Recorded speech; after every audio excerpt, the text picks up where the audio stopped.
दोस्तों, आज मैं शिक्षा क्रांति के सिपाहियों को सल्यूट करने के लिए आया हूं यहाँ पे।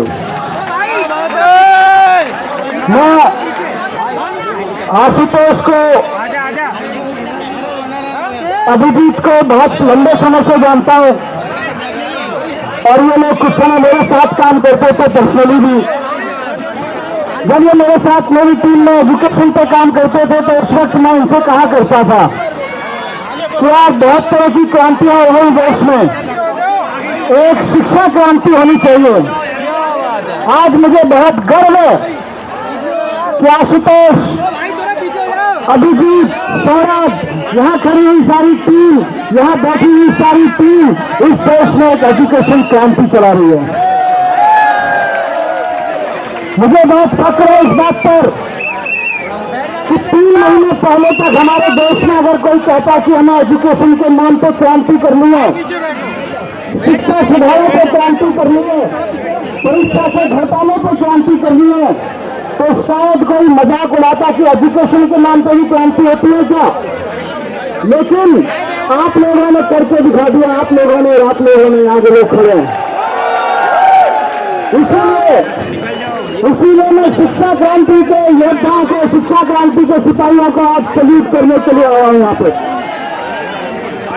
इस देश को सच में एक एजुकेशन क्रांति की जरूरत है, एक शिक्षा क्रांति की जरूरत है देश को।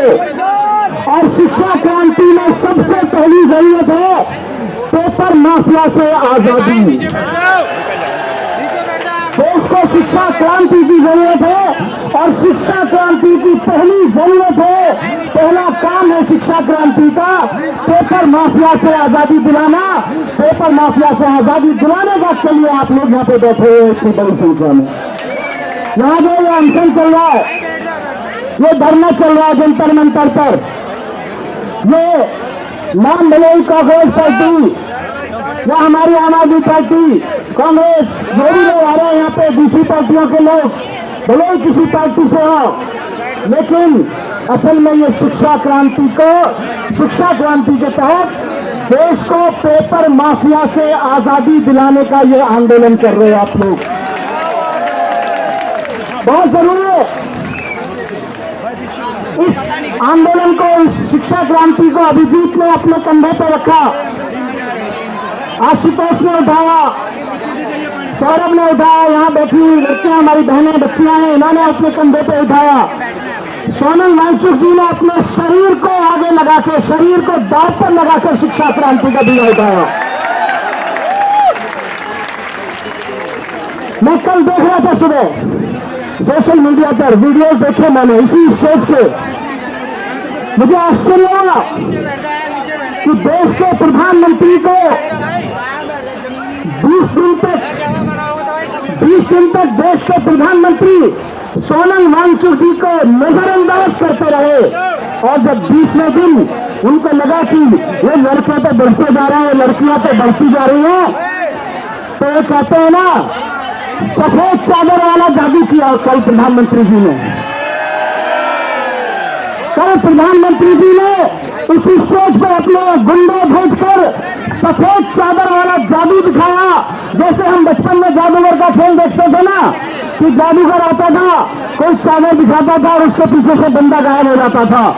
कल प्रधानमंत्री जी ने वही किया, सफेद चादर वाले गुंडे भेजे और जादू दिखा के सोनल वांगचुक जी को यहाँ से गायब कर दिया, छूमंतर कर दिया अस्पताल के लिए। मैं कल वो वीडियो देख के सोच रहा था कि नरेंद्र मोदी जी, काश ये सफेद चादर वाला जादू आप देश के शिक्षा मंत्री की कुर्सी के सामने दिखा देते तो अपनी कुर्सी से धरने की दुकान गायब हो जाता। अरे आपको सफेद चादर वाला जादू अगर आता है तो जाके धर्मेंद्र प्रधान की कुर्सी के सामने चादर फैला के एक बार गिली गिली बादशाह करिए, धर्मेंद्र प्रधान को गायब करिए यहाँ से। सोनल वांगचुक को यहाँ से हटाने से आंदोलन नहीं लगे हटेगा।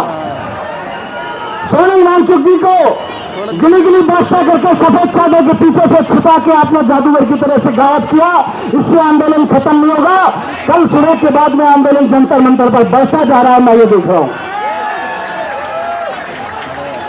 एक बच्चा, और क्यों बढ़ रहा है, क्योंकि हमारे यहाँ सिस्टम है देश में कि बच्चा पढ़ाई करता है, बच्चे को एग्जाम देना होता है, ये बताने के लिए कि मैंने ठीक से पढ़ा कि नहीं पढ़ा, मेरी परीक्षा ले लो। हम बच्चे की परीक्षा लेते हैं, बच्चे ने ठीक से पढ़ा कि नहीं पढ़ा, यह जांचने के लिए बच्चे की परीक्षा होती है। और परीक्षा ठीक से कराई गई कि नहीं कराई गई, यह सरकार की परीक्षा है। बच्चा अगर किसी एग्जाम में फेल हो जाता है तो क्या करते हैं, उसको आगे बढ़ने से रोक देते हैं, अगली क्लास में जाने से रोक देते हैं।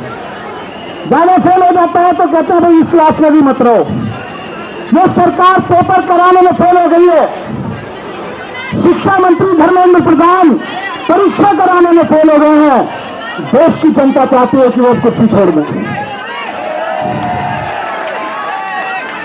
एक बच्चा अगर एक एग्जाम में फेल हो जाता है तो आप कहते हो क्लास छोड़ दो।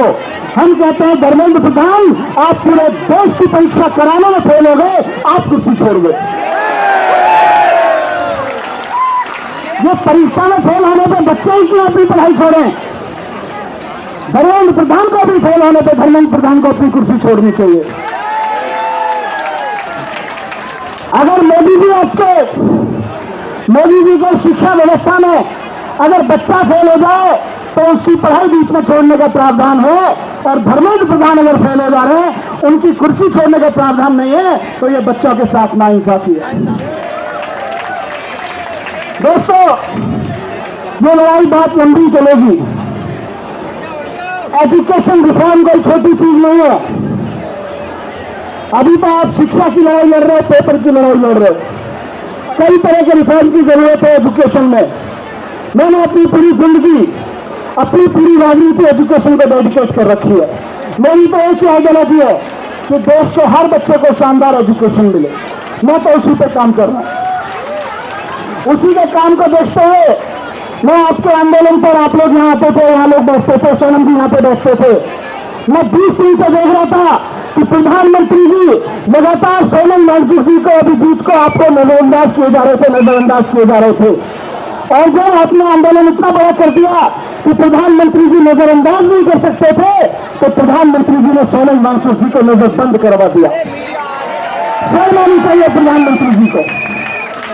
ये नजरबंदी का खेल नहीं चलेगा। कल इस देश की जनता, इस देश का युवा जंतर मंतर से संसद का घेराव करने के लिए निकलेगा। और ये किसी पार्टी का आंदोलन नहीं है, ये किसी पार्टी के लीडर को आगे बढ़ाने का आंदोलन नहीं है। ये इस देश के घरों में बैठे हर एक बच्चे को ईमानदारी से शिक्षा मिल सके, ईमानदारी से अपॉर्चुनिटीज मिल सके, उसके पेपर ईमानदारी से हो सके, उसकी नौकरियां ईमानदारी से लग सके, इसका आंदोलन है। इसलिए आज बीजेपी के इस मंच से मैं आह्वान करना चाहता हूं देश की सारी राजनीतिक पार्टियों को, और जब मैं कह रहा हूं सारी, तो मैं बीजेपी को भी आह्वान करना चाहता हूं कि अगर अपने बच्चों से प्रेम करते हो तो आओ जंतर मंतर और चलो इस पार्लियामेंट की तरफ। ये खाली बीजेपी की लड़ाई नहीं है, ये आम आदमी पार्टी की लड़ाई नहीं है, ये कांग्रेस वालों की, ये लेफ्ट वालों की, ये समाजवादी पार्टी वालों की लड़ाई नहीं है। ये लड़ाई तो भारतीय जनता पार्टी वालों के बच्चों की भी है। अभिजीत अभी बोल रहे थे कि कुछ नेताओं के बच्चे तो विदेश में चले जाते हैं। अरे भाई, कुछ किए जाते हैं बीजेपी के कार्यकर्ता के नेताओं के बच्चे जो नीचे के कार्यकर्ता हैं, उनके तो दिल्ली के मेधावी के स्कूल में पढ़ते हैं। मैं जानता हूं कि उनके तो यही देश में पढ़ते हैं। तो बीजेपी के कार्यकर्ताओं को भी मैं आह्वान करता हूं कि राजनीति भूल जाइए।